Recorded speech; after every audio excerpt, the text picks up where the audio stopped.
കേരളം ആവേശത്തോടെ പോളിംഗ് ബൂത്തുകളിലേക്ക് നീങ്ങിയ ഏപ്രിൽ 9 വിധിയെഴുത്ത് കഴിഞ്ഞ് ഇനി വോട്ടെണ്ണലിനായുള്ള കാത്തിരിപ്പിലാണ്. മെയ് 4 യഥാർത്ഥ ചിത്രം തെളിയുമെങ്കിലും പ്രമുഖ ഏജൻസികൾ പുറത്തുവിട്ട എക്സിറ്റ് പോൾ ഫലങ്ങൾ കേരളത്തിൽ ഒരു ഭരണമാറ്റത്തിന്റെ കാഹളം മുഴക്കുന്നു.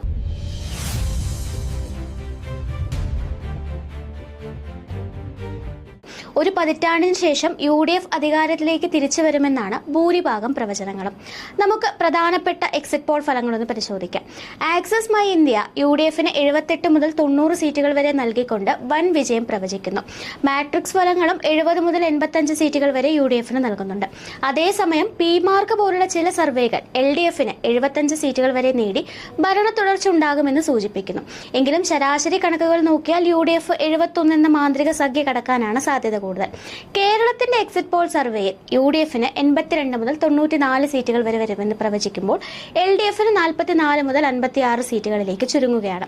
NDA 1 മുതൽ 3 സീറ്റുകൾ വരെ നേടിയേക്കാം. ഭരണം ലഭിക്കുമെന്ന സൂചന ശക്തമായതോടെ കോൺഗ്രസിനുള്ളിൽ മുഖ്യമന്ത്രി സ്ഥാനത്തെ ചൊല്ലിയുള്ള ചർച്ചകൾ മുറുകുകയാണ്. പ്രധാനമായും 3 പേരുടെ രാഷ്ട്രീയ യാത്രയിലൂടെ നമുക്കൊന്ന് സഞ്ചരിക്കാം. ആദ്യമായി പ്രതിപക്ഷ നേതാവ് VD സതീശൻ.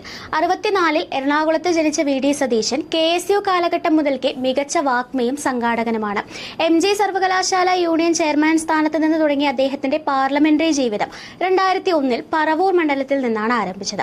5 തവണ തുടർച്ചയായി ആ മണ്ഡലത്തെ പ്രതിനിധീകരിച്ച VD സതീശൻ കഴിഞ്ഞ 5 വർഷക്കാലം പിണറായി സർക്കാരിനെതിരെ ജനകീയ പോരാട്ടങ്ങൾ നയിച്ചു. വർഗീയതയോടുള്ള വിട്ടുവീഴ്ചയില്ലാത്ത നിലപാടും നിയമസഭയിലെ കൃത്യമായ ഇടപെടലുകളും അദ്ദേഹത്തെ ജനകീയനാക്കി. ഘടകകക്ഷികളായ മുസ്ലിം ലീഗിനും കേരള കോൺഗ്രസ് ജോസഫ് ഗ്രൂപ്പിനും VD സതീശന്റെ നേതൃത്വത്തോട് വലിയ താൽപര്യമുണ്ടെന്നത് അദ്ദേഹത്തിന്റെ സാധ്യതകളെ വർദ്ധിപ്പിക്കുന്നുണ്ട്. പ്രതിപക്ഷ നേതാവ് എന്ന നിലയിൽ മികച്ച പ്രകടനം കാഴ്ചവെച്ച VD സതീശന് പൊതുജനങ്ങൾക്കിടയിൽ വലിയ സ്വീകാര്യതയുമുണ്ട്. എന്നാൽ പാർട്ടിക്കുള്ളിലെ കടുത്ത ഗ്രൂപ്പ് വൈര്യമാണ് അദ്ദേഹത്തിന്റെ പ്രധാന വെല്ലുവിളി. A ഗ്രൂപ്പിലെയും I ഗ്രൂപ്പിലെയും പ്രമുഖ നേതാക്കളെ ഏകോപിപ്പിച്ചു കൊണ്ടുപോകുന്നതിൽ അദ്ദേഹം പലപ്പോഴും പരാജയപ്പെടുന്നു എന്ന വിമർശനം ശക്തമാണ്. സ്വന്തം ഗ്രൂപ്പില്ലാത്ത സതീശൻ വോട്ടെണ്ണി കഴിയുമ്പോൾ MLA-മാരുടെ പിന്തുണ ഉറപ്പാക്കുന്നതിൽ പിന്നോട്ടു പോയേക്കാം. VS അച്യുതാനന്ദനെ പോലെ ജനപിന്തുണയുണ്ടെങ്കിലും സ്വന്തം പാർട്ടിയിൽ ഒറ്റപ്പെട്ടു പോകുമോ എന്ന ഭീതി സതീശൻ ക്യാമ്പിനുണ്ട്.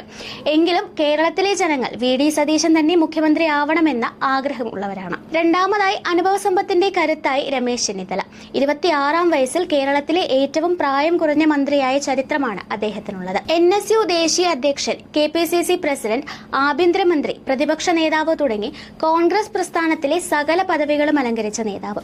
2011-ൽ UDFനെ വിജയത്തിലേക്ക് നയിക്കുന്നതിൽ KPCC അധ്യക്ഷൻ എന്ന നിലയിൽ അദ്ദേഹം വലിയ പങ്ക് വഹിച്ചിട്ടുണ്ട്.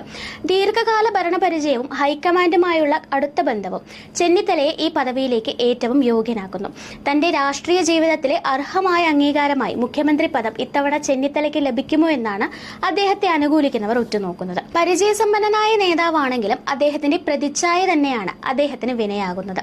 2021-ലെ തോൽവിക്ക് ശേഷം നേരിട്ട പരിഹാസങ്ങളും അദ്ദേഹം മുഖ്യമന്ത്രി പദത്തിനായി അമിതമായി ആഗ്രഹിക്കുന്നു എന്ന തരത്തിൽ പുറത്തുവന്ന റിപ്പോർട്ടുകളും ജനങ്ങൾക്കിടയിൽ തെറ്റായ സന്ദേശം നൽകിയിട്ടുണ്ട്. അടുത്തിടെ അദ്ദേഹത്തിന്റെ രാഷ്ട്രീയ യാത്ര വിവരിച്ചു കൊണ്ടുവന്ന പരസ്യങ്ങൾ പാർട്ടി അച്ചടക്ക ലംഘനമായിട്ടാണ് പലരും കാണുന്നത്.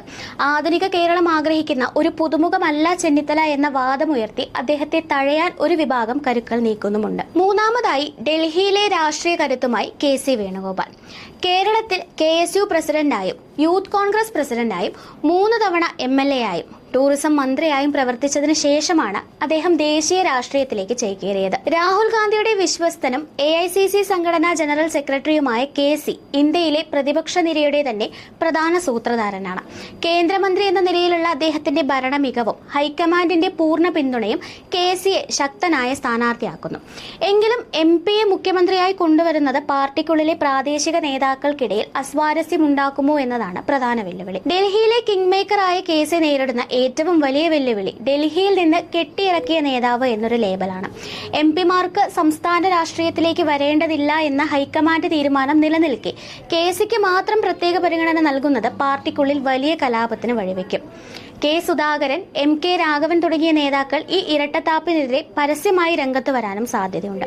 കൂടാതെ കേരളത്തിലെ പ്രാദേശിക രാഷ്ട്രീയ പ്രശ്നങ്ങളിൽ സജീവമല്ലാത്ത KCക്ക് അണികൾക്കിടയിൽ എത്രമാത്രം സ്വാധീനമുണ്ടാകുമെന്നതും കണ്ടറിയണം. ചുരുക്കത്തിൽ ജനപിന്തുണ സതീശനും ഭരണപരിചയം ചെന്നിത്തലയ്ക്കും ഹൈക്കമാൻഡ് പിന്തുണ KC വേണുഗോപാലിനും അനുകൂലമാണ്. എങ്കിലും VD സതീശന്റെ സംഘടനാപരമായ പോരായ്മകളും ചെന്നിത്തലയുടെ പ്രതിച്ഛായ പ്രതിസന്ധിയും KC വേണുഗോപാലിന്റെ ഔട്ട്സൈഡർ ഇമേജും ഹൈക്കമാൻഡിന് മുന്നിൽ കീറാമുട്ടികളാണ്. കേരളത്തിന്റെ വരുംകാല വികസനത്തിന് ഈ കൂട്ടായ നേതൃത്വം എത്രമാത്രം കരുത്താകുമെന്ന് മെയ് 4 അന്തിമ ഫലത്തിന് ശേഷം നമുക്ക് വ്യക്തമാകും. News desk India mirror.